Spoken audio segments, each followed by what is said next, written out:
عن سهل رضي الله تعالى عنه أن امرأة جاءت رسول الله صلى الله عليه وسلم নবীজির সাহাবী হযরত সাল রাদিয়াল্লাহু তাআলা আনহু বলেন আন্না ইমরাতান জাআত রাসূলুল্লাহি সাল্লাল্লাহু আলাইহি ওয়াসাল্লাম একজন মহিলা আল্লাহর নবী রাহমাতাল লিল আলামিনের কাছে এসে বললেন فقالت يا رسول الله جئت لأهب لك نفسي মহিলাটা নবীর কাছে এসে বললেন ইয়া রাসূলুল্লাহ আমি আমার জীবনকে আপনার জন্য দান করতে এসেছি কি বললেন মহিলাটা বললেন ইয়া রাসূলুল্লাহ আমি আমার জীবন আপনার কাছে দান করতে এসেছি মানে আপনি আমাকে বিবাহ করেন কি করেন আপনি আমাকে বিবাহ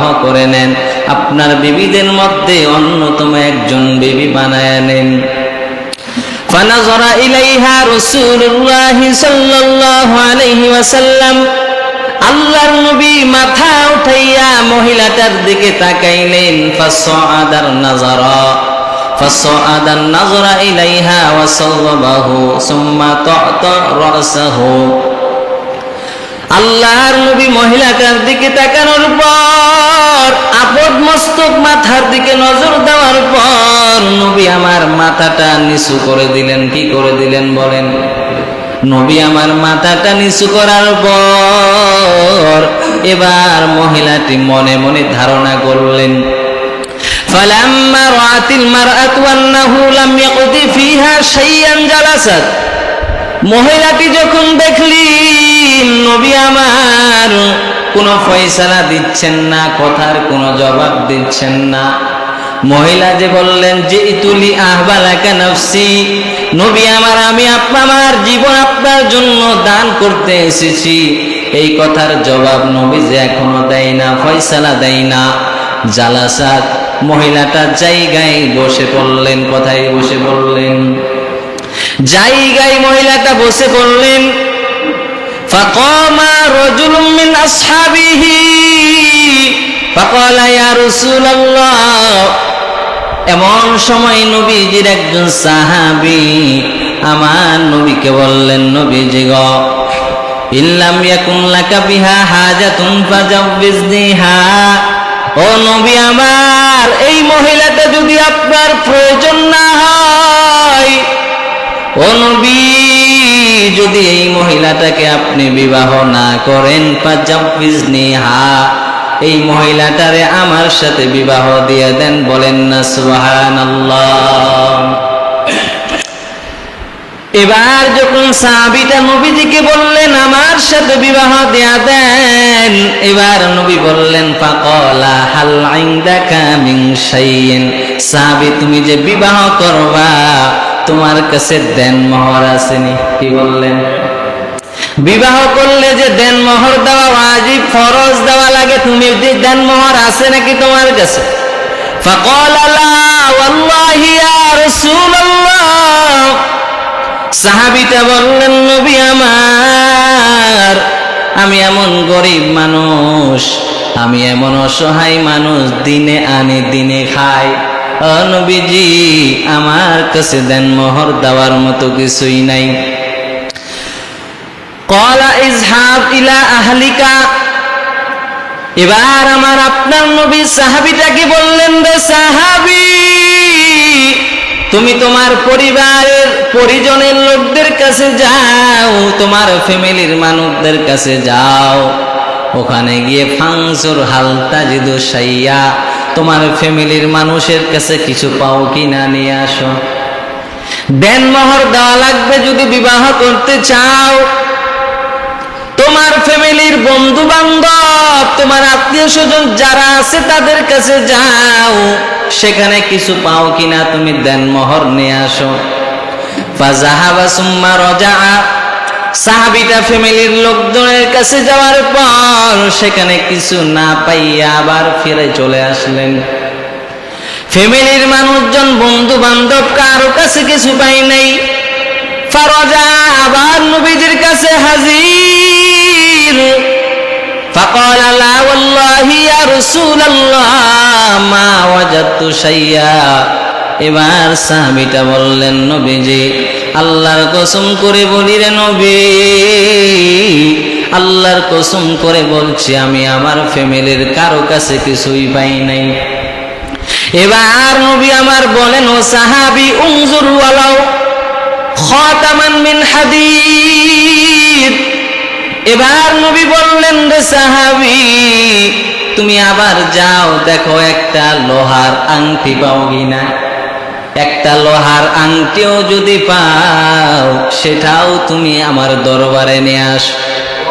আজকে তো আমাদের মহারানার সিস্টেম 20 লাখ দেওয়ার বেলা 2 লাখ দেওয়ার সামর্থ্য নাই। প্রথম দিন বউয়ের কাছে মাপ চাই, টাকা নাই।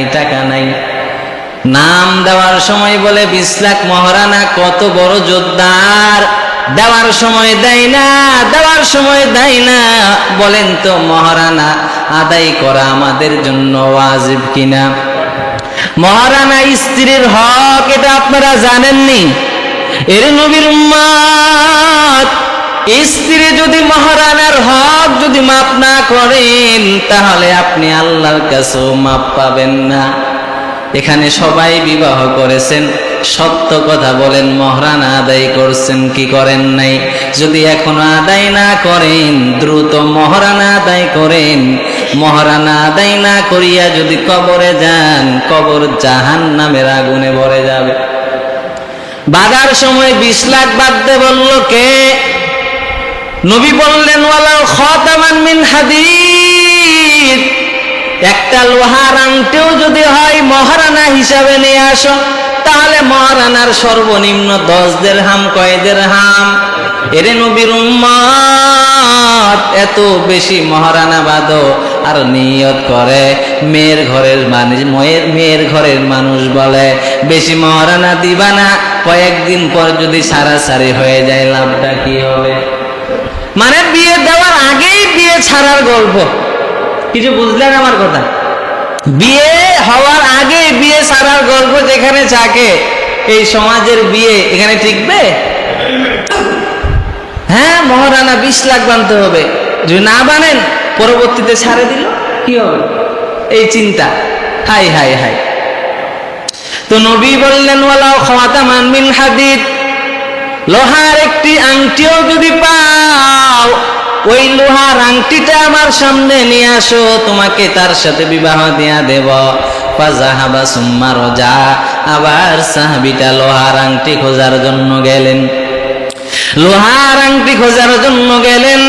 আবার লোহার আংটি না পাইয়া ফিরে চলে আসলেন। ফারাজা, আল্লাহর নবীর কাছে এসে বললেন, ফাকালা লা ওয়াল্লাহি ইয়া রাসূলুল্লাহ, ওগো নবীজি আল্লাহর কসম করে বলে আমি এমন গরিবের ঘরের গরিব, একটা লোহার আংটি কেনার সামর্থ্য আমার নাই। ফাকালা লা ওয়াল্লাহি ইয়া রাসূলুল্লাহ ওয়ালা খাতামান মিন হাদিদ, লোহার আংটিও আমি পাই নাই। ওয়ালাকিন হাযা ইজারি, নবী আমার একটা তহবন আছে, লুঙ্গি আছে। কি বললেন? ও নবী আমার একটা তহবন আছে, আমার একটা লুঙ্গি আছে। এবার নবী আলাইহিস সালামের সাহাবী সাহাল, এই হাদিস যেই সাহাবী বর্ণনা করেছেন সেই সাহাবীর নাম সাহাল রাদিয়াল্লাহু তাআলা আনহু। তিনি বলেন, ক্বালা সাহালুন মা লাহু রিদাহুন ফালাহা নিসফুহু। নবী বললেন তার চাদর ছিল না, একটা অর্ধেক চাদর ছিল। কি ছিল? ওই যে চাদর, এটাকেই লুঙ্গি হিসাবে ব্যবহার করতো, মানে ফুল চাদরটা নাই, অর্ধেক চাদর আছে। হাস্যকর বিষয় না? ফুল চাদর নাই, কতটুকু চাদর আছে? অর্ধেক চাদর। চিন্তা করছেন কেমন গরিব। এবার নবীজি বললেন, ফাকালা রাসূলুল্লাহ সাল্লাল্লাহু আলাইহি ওয়াসাল্লাম মা তাসনাউ বিজারিক। এবার নবী বললেন, রে সাহাবী তোমার এই সামান্য চাদর দ্বারা কি হবে? ইন লাবিস্তাহু লাম ইয়াকুন আলাইহা মিনহু শাইউন, যদি এই চাদরটা তুমি পরিধান করো তাহলে তোমার বউয়ের গায়ে কোনো আবরণ থাকবে না। তুমি যে বিয়ে করবা, তোমার স্ত্রীর ভরণ পোষণ, তোমার স্ত্রীর কাপড় চোপড় যে তোমাকে দেওয়া লাগবে, তুমি যে বলছো তোমার কাছে একটা লুঙ্গি আছে, একটা চাদর আছে, এই চাদরটা যদি তুমি গায়ে দাও তোমার বউয়ের গায়ে কিছুই থাকবে না। ওয়াইন লাবিসাতহু লাম ইয়াকুন আলাইকা শাইউন, আর যদি এই চাদরটা তোমার বউ পরিধান করে তোমার গায়ে কিছুই থাকবে না। এমন অবস্থা। এবার সাহাবীটা চিন্তায় পড়ে গেলেন। ফাজালাসার রাজুলু হাত্তা তালা মাজলিসুহু, এবার সাহাবীটা নবীজির কাছে বসে বললেন, হাত্তা তালা মাজলিসুহু, লম্বা সময় ধরে অনেকক্ষণ সময় ধরে বসে আছেন, আর কোনো কিনাই ব্যবস্থা নাই। এবার নবী সাল্লাল্লাহু আলাইহি ওয়াসাল্লাম সাহাবীটার অবস্থার দিকে দেখে নবী সাল্লাল্লাহু আলাইহি ওয়াসাল্লাম নজর করলেন। সুম্মা কামা, সাহাবীটা যখন অনেকক্ষণ বসে থাকলেন, নবী যখন কোনো জবাব দেয় না, সাহাবীটা এবার ঘরের দিকে রওনা হয়ে গেছে। ফালাম্মা রাআহু রাসূলুল্লাহি সাল্লাল্লাহু আলাইহি ওয়াসাল্লাম মুআল্লিয়ান ফামারা বিহি ফাদুয়া, যখন আমার নবী তাকাইয়া দেখলেন সাহাবীটা বাড়ি চলে যায়, এবার নবী আলাইহিস সালাম সাহাবীটাকে ডাক দেয়, সাহাবী এদিকে আয়, সাহাবী এদিকে আয়। এবার সাহাবীটা নবীর কাছে আসলেন।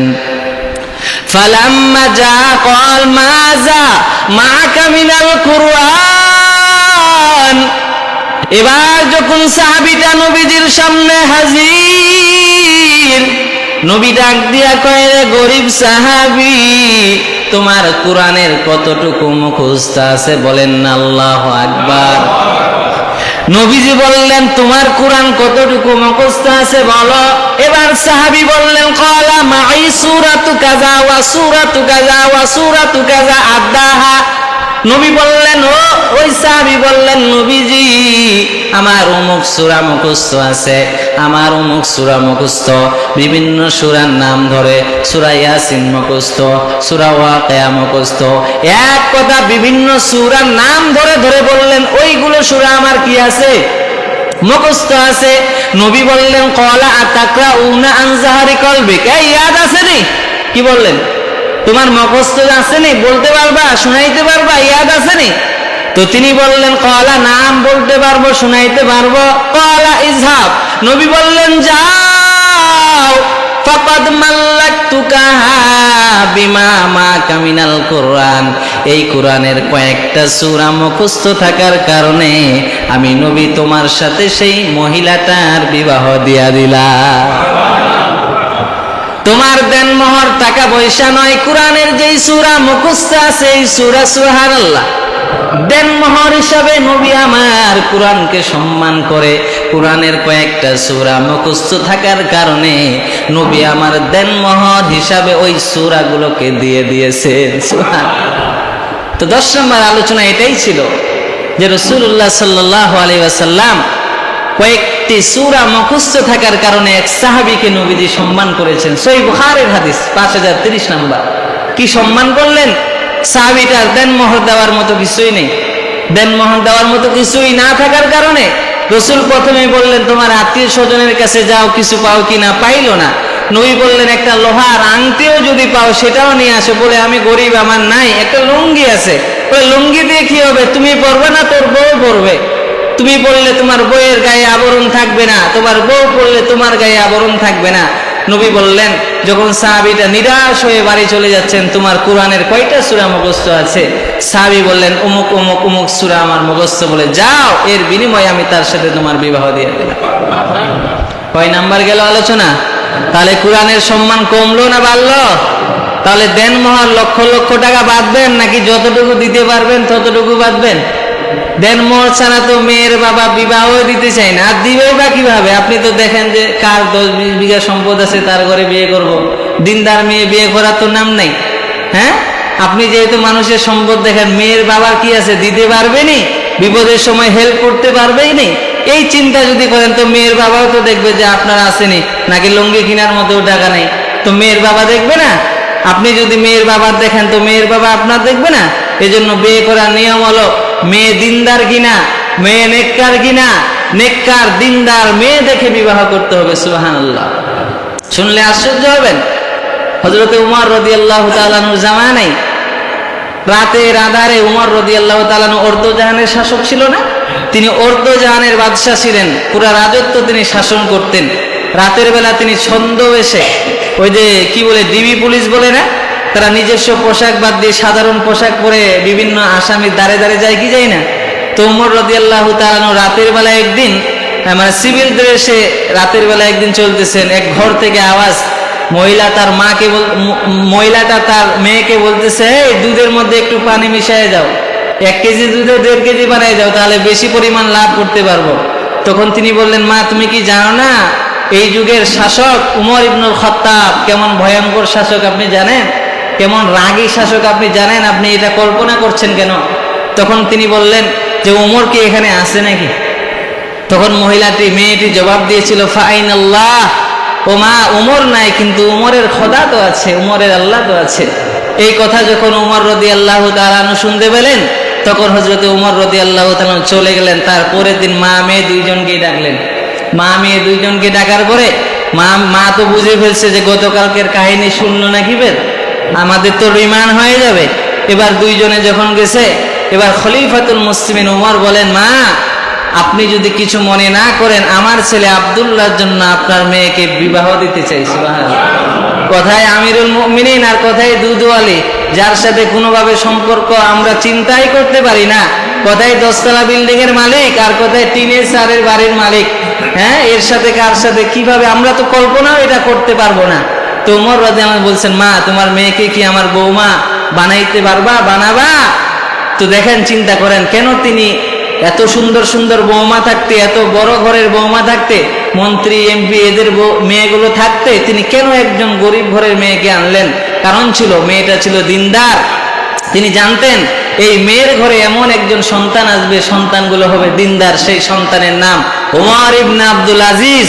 আর উমর ইবনে আব্দুল আজিজের ইতিহাস ঘেটে দেখবেন, ইতিহাসের পাতায় লেখা আছে এমন একজন শাসক ছিলেন, এমন একজন প্রধানমন্ত্রী ছিলেন, যার জামানায় একই চারণভূমিতে বাঘ আর ছাগল একসাথে ঘাস খেয়েছে, কেউ কাউকে আক্রমণ করে নাই। তাহলে এই গর্ভে যে সন্তানটা হয়েছে, এই সন্তানটাকে সাধারণ সন্তান উমর ইবনে আব্দুল আজিজ রহমতুল্লাহ আলাই।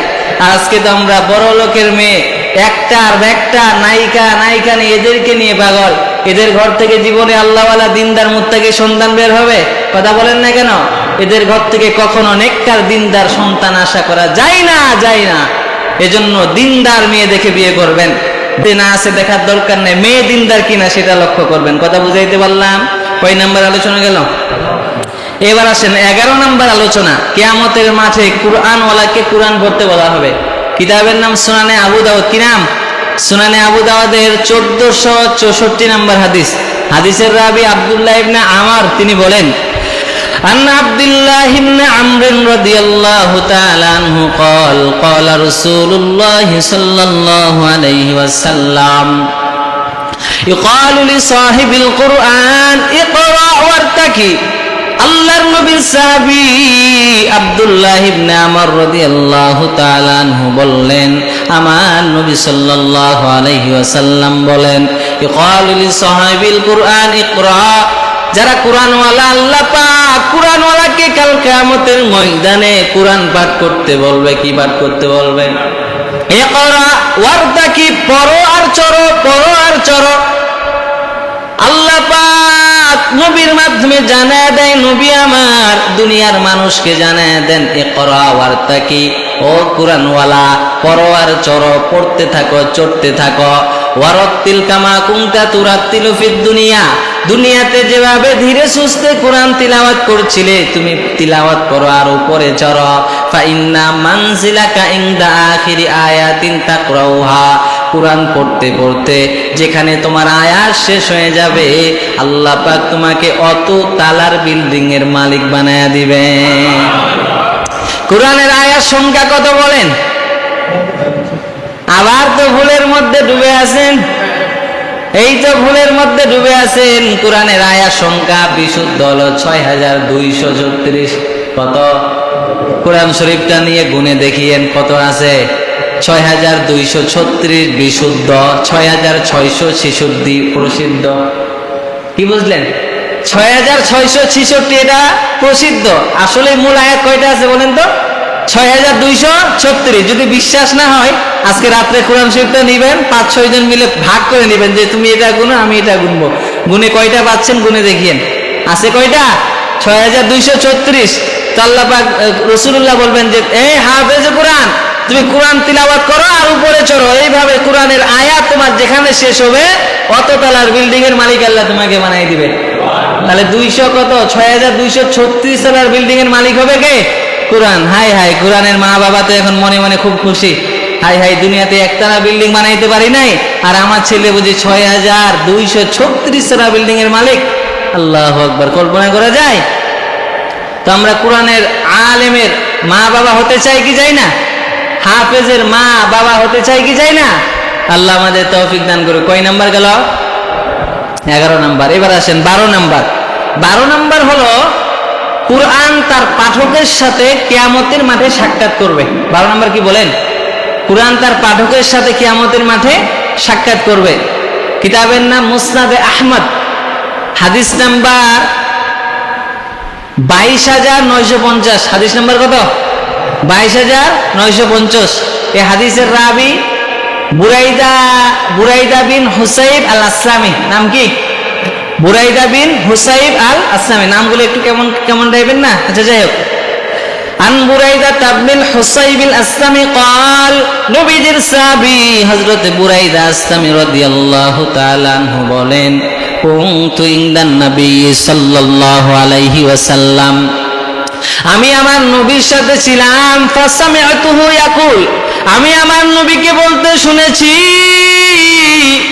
আমার নবী রাহমাতাল লিল আলামিন বলেছেন, ইন্নাল কুরআনা ইয়ালকি সাহিবাহু ইয়াউমাল কিয়ামা হিনা ইয়ানশাকু আনহু কবরুহু কাররাজুলিস সাহিব।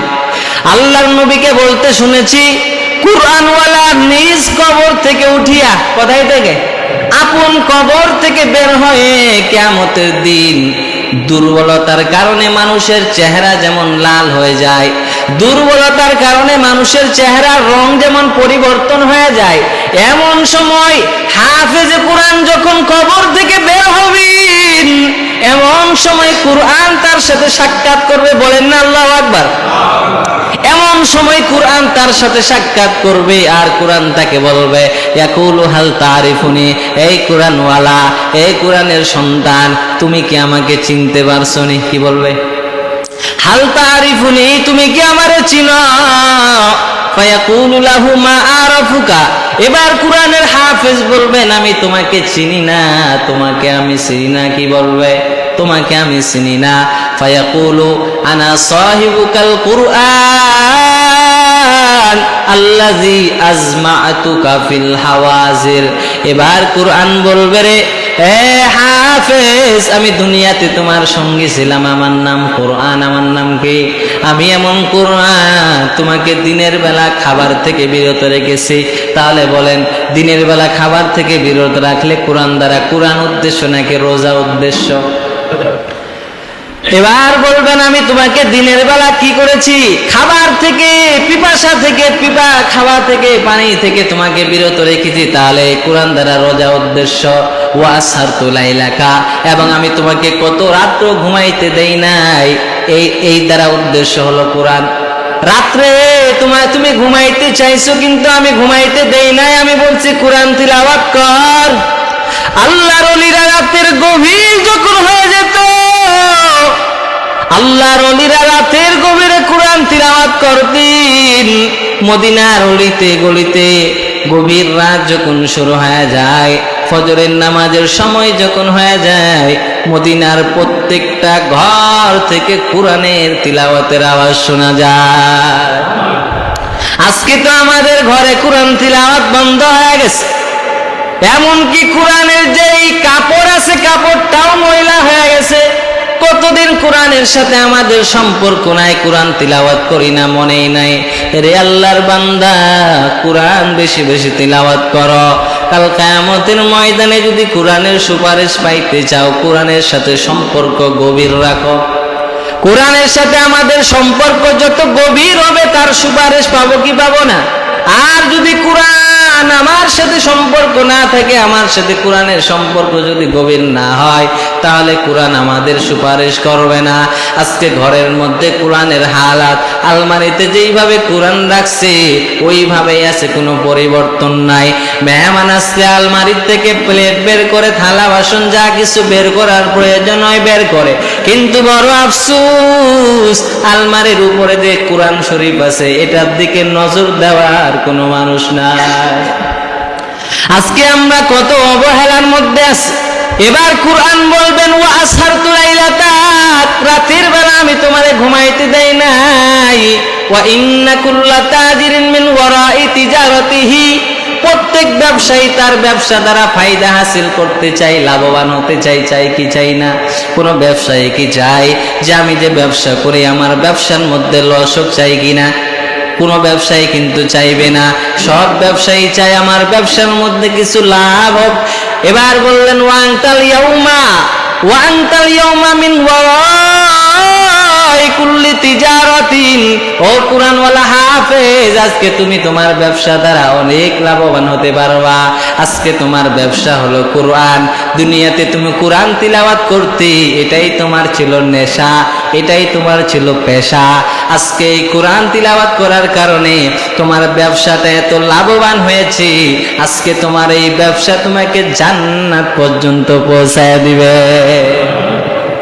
ওয়াংতাল ইয়াউমা মিন ওয়ারাই কুল্লি তিজারাতিন, শুধু তাই নয়, ক্বালা ফায়ুতাল মুলকা বিয়ামিনিহি, এরপরে নবী জানা দেয়, এরপরে কোরআনওয়ালাকে পুরা বাদশাহী দান করা হবে ডান হাতে। কোন হাতে?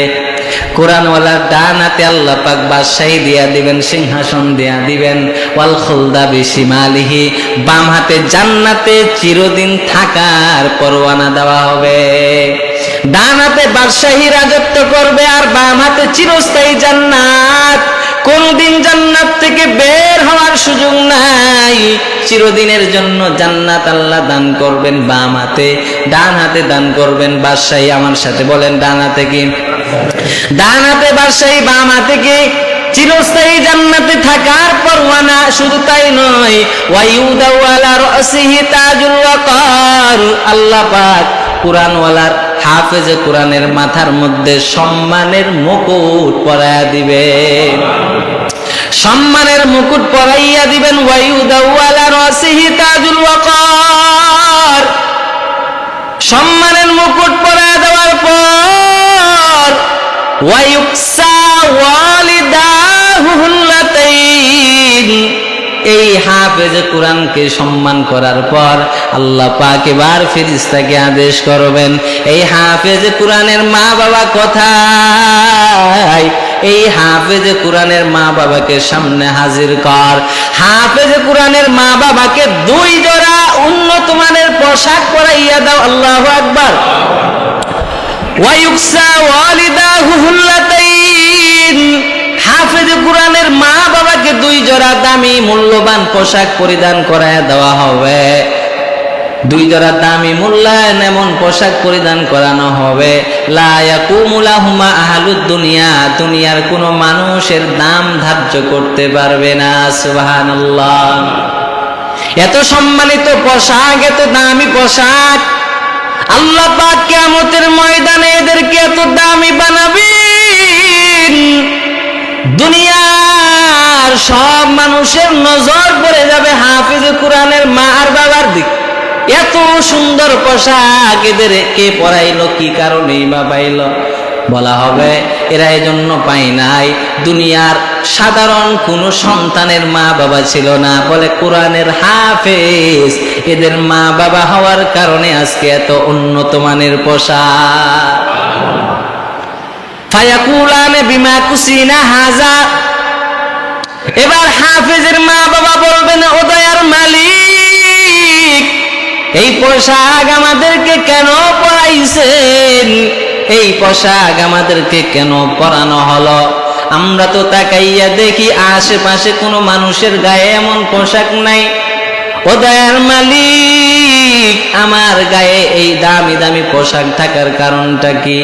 এবার জবাব দেওয়া হবে, ফায়ুকালু বিআখযি ওয়ালাদিকুমাল কুরআন এ হাফেজে কোরআনের মা বাবারা, তোমাদের সন্তানের হাফেজ বানানোর কারণে, আলেম বানানোর কারণে, ও হাফেজে কোরআনের মা বাবারা, দুনিয়াতে তোমরা নিজে না খাইয়া তোমাদের সন্তানগুলোকে খাওয়াইছো, মাথার ঘাম পায়ে ফেলে উপার্জন করেছো, নিজে ভালো কিছু খাইতে মনে চাইছে, খাও নাই। সন্তানের ভবিষ্যতের কথা চিন্তা করেন। এত কষ্ট করার পর দুনিয়াতে চলেছে হাফেজের মা বাবা। আজকে হাফেজ বানানোর কারণে, আলেম বানানোর কারণে আমি আল্লাহ রব্বুল আলামিন তোমাদেরকে এই দামি পোশাক পরায়া দিলাম। দুনিয়াতে দেখেন যারা আলেমের মা বাবা নিজের যত শখ আছে সব কিছু ত্যাগ করে দেয় সন্তানের জন্য, করে কি করে না? ভালো কিছু খাইতে মনে চায় তাও খাই না, বলে আমার সন্তান কি খাবে, সামনে মাসে ওর বেতন দেওয়া লাগবে এই টেনশন। নিজে ভালো কোনো দামি জুতাও নেই না, কারণ আমার সন্তানের পোশাক বানায়া দিতে হবে। মা অনেক কিছু খেতে মনে চায়, তারপরও বাবা মায়ের শখ পূরণ করতে পারে না, বলে আমরা যদি আমাদের সব চাহিদা পূরণ করে সন্তানের লেখা পড়ার খরচ চালাতে পারবো না। সব কিছু চিন্তা করে ওই মা বাবা সন্তানের জন্য কষ্ট করেন। আর আজকে সন্তান কেমন নাফরমান, সন্তান বিবাহ করার পরে মা বাবারে ভুলে যায়, আছে না নাই? এরে সন্তান যেই মা তোরে জন্ম দিল, 10 মাস 10 দিন গর্ভে ধারণ করল, যেই মা কত রাত্র ঘুমাইতে পারে নাই, মা খাবারগুলো নিয়ে খাইতে বসছেন, এমন সময় তুমি লাথি মেরে দিয়েছো, মার খাবার বন্ধ হয়ে গেছে, মার খাইতে পারে নাই, বিছানায় গড়াগড়ি করছে। এই মা এত কষ্ট করেছে রে সন্তান, মা এত কষ্ট করার পর এই মায়ের কথা আজকে ভুলিয়া গেছো রে সন্তান। হাফেজ কোরআনের মা বাবা হওয়ার পর আল্লাহ রব্বুল আলামিন তোমাদের গায়ে এমন 2টা দামি পোশাক পরাইলেন। কিসের বরকতে বলেন? হাফেজে কোরআন বানানোর বরকতে। এরপরে বলা হবে সুম্মা ইউকালু ইকরা, এরপরে বলা হবে পড়ো, ওয়াসআদ ফি দারাজিল জান্নাতি ওয়া গুরাফিহা, জান্নাতের উচ্চ মাকামে উঠতে থাকো, পড়ো আর উঠতে থাকো। ফাওয়া ফি সুউদিন মা দামা ইয়াকরাউ হাজদান কানা আও তারতিলা, নবী বলেন তারতিলের সাথে পড়ো, যতদূর পর্যন্ত তোমার আয়াত শেষ না হয় ততদূর পর্যন্ত উঠতেই থাকো। এরে নবীর উম্মতের দল, দুনিয়াতে 2 তালা বাড়ির মালিক হইলে অহংকারে দিকা যায় না। 2 তালার মালিক হয়ে গেছি, এখন গরিব মানুষকে আমরা দাম দেই না। কিয়ামতের ময়দানে যদি 6236 তালা বিল্ডিং এর মালিক হবেন, চিন্তা করা যায়। আর দুনিয়াতে একটু টাকা পয়সা হয়েছে কাউকে আর মানেই না, এমন লোক আছে না নাই? টাকা পয়সা কয়দিন থাকবে ভাই? কত ধনী মানুষ ফকির হয়ে গেছে নাই? ওয়া তুইজ্জু মান তাশা ওয়া তুযিল্লু মান তাশাউ বিয়াদিকাল খায়র। আল্লাহ রাজাকে আল্লাহ পাক ফকির বানায়, ফকিরকে রাজা, ফকিরকে কি বানায়? রাজা বানায়। যারা বাদশা ছিলেন তাদেরকে আল্লাহ ফকির বানাইয়া দিয়েছেন, আবার যারা ফকির ছিলেন তাদেরকে বাদশাহী দান করেছেন, করেন না? আজকে সম্পদ আছে, কালকে নাও থাকতে পারে। আপনি কি গ্যারান্টি দিতে পারবেন যে আমার এই সম্পদ চিরদিন আমার সাথে থাকবে? পারবেন না গ্যারান্টি দিতে। এজন্য সম্পদের অহংকারী, সম্পদের বড়াই করবেন না। কবরে যেটা আমাদের কাজে লাগবে সেটা নিয়েই কবরে যাওয়ার চেষ্টা করতে হবে। কথাগুলো রাগ লাগতেছে আপনাদেরকে? চিন্তা করছেন এই কোরআনটাকে আল্লাহ কত সম্মানিত করেছেন? কোরআন আগমন করার পরে আল্লাহ বললেন তাওরাত বাদ, জাবুর বাদ, ইনজিল বাদ। কেন বাদ? বলে কোরআন শ্রেষ্ঠ, এই জন্য বাদ। একটা জিনিসের শ্রেষ্ঠত্ব যেখানে বেড়ে যায়, বাকি জিনিসের মর্যাদা সেখানে কমে যায়। কমে যায় কি কমে যায় না? এই জন্য সম্পদ থাকতে সম্পদের কদর করো, জাকাত বের করো। সম্পদশালীরা জাকাত বের করতে চায় না, আরো বাড়াবো, 10 কোটি আছে 20 কোটি করবো, অথচ জাকাত বের করার তার কোনো কি নেই, সুযোগ নেই। আর গরিব মানুষকে আমার জাকাতে গিয়ে আর না কি দিন আনে দিন খায়, আমার কোনো টেনশনও নেই, চিন্তাও নেই। আছে না নাই এমন লোক? আচ্ছা, কয় নাম্বার আলোচনা গেল বলেন? 11 নাম্বার না 12 নাম্বার? আচ্ছা, 12 নাম্বার আলোচনা গেল। 13 নম্বর আলোচনা, এটা দিয়ে আজকের বয়ান শেষ করব। এরপরে পাপে ঢুকবো। কোথায়? পাপ। এই পাপের বয়ানে ঢুকলে 4 বছর। কয় বছর? 4 বছর আপনারা ধৈর্য ধারণ করতে পারবেন না। পাপের বয়ানে ঢুকলে কয় বছর আলোচনা করব? 4 বছর। আবার যদি রমজান মাসে রমজানের বয়ান করি, কুরবানিতে কুরবানির বয়ান করি, বিভিন্ন মাসে 2-1টা ইম্পর্টেন্ট বয়ান করি, তাহলে 5 বছর থেকে যাবে। দোয়া করবেন যেন এই হাদিসগুলো মুখস্থ করি। 2000-এর মতো হাদিস আছে এখানে। দোয়া করবেন যেন আল্লাহ আমার ব্রেন এবং মেধা শক্তি বৃদ্ধি করে। সবাই দোয়া করবেন তো ইনশাল্লাহ। 13 নম্বর কুরআন সুপারিশকারী। 13 নম্বর কি? কুরআন সুপারিশকারী। কিতাবের নাম সহিহ ইবনে হিব্বান। কিতাবের নাম কি? সহিহ ইবনে হিব্বান। হাদিস নাম্বার 124। হাদিসের রাবি জাবের রাদিয়াল্লাহু তাআলা আনহু। কে? আন জাবির রাদিয়াল্লাহু তাআলা আনহু আন্না রাসূলুল্লাহ সাল্লাল্লাহু আলাইহি ওয়াসাল্লাম قال বা আনিন নবী সাল্লাল্লাহু আলাইহি ওয়াসাল্লাম قال আল কুরআনু শাফিউন মুশাফফাউন। কুরআন এমন সুপারিশকারী যার সুপারিশ গ্রহণযোগ্য হবে। সুবহানাল্লাহ। কাল কিয়ামতের ময়দানে আল্লাহ কুরআন বলবে, আল্লাহ এই বান্দা আমাকে তিলাওয়াত করেছে, তাকে জান্নাতে যাও। আমি যদি আপনার কুরআনের অংশ হয়ে থাকি তাহলে আমার সুপারিশ মঞ্জুর করেন, আর যদি অংশ হয়ে না থাকে তাহলে আপনার কুরআন থেকে আমার অক্ষরগুলো কেটে দেন। তখন আল্লাহ পাক বাধ্য হয়ে তার সুপারিশ কবুল করবেন। সুবহানাল্লাহ। তাহলে কুরআন কি? সুপারিশকারী, এবং তার সুপারিশ কি করা হবে? কবুল করা হবে। 100% কবুল করা হবে। ওয়া মাহিলুল মুসাদ্দাকুন, সত্যবাদী প্রতিবাদী কুরআন। কুরআন কি? সত্যায়িত প্রতিবাদী। মান জালাহু আমামাহু কাদাহু ইলাল জান্নাহ। এই কুরআনকে যারা সামনে রাখবে, যারা এই কুরআনের তিলাওয়াত করবে, যারা কুরআনকে মহব্বত করবে, এই কুরআন থেকে জান্নাতের দিকে নিয়ে যাবে। ওয়া মান জালাহু খালফা যাহরিহি সাকাহু ইলান নার। যারা এই কুরআনকে পেছনে রাখবে, যারা এই কুরআনকে তিলাওয়াত করবে না, কুরআনের যে রিয়াল আছে, কুরআনের যে কাপড় আছে ময়লা হয়ে গেছে, কুরআনের সাথে সম্পর্ক নাই, সাকাহু ইলান নার, জাহান্নামে টেনে নিয়ে যাবে। মা বোনদের ঘরে কোরআন আছে, আপনাদের প্রত্যেকের ঘরে কোরআন আছে।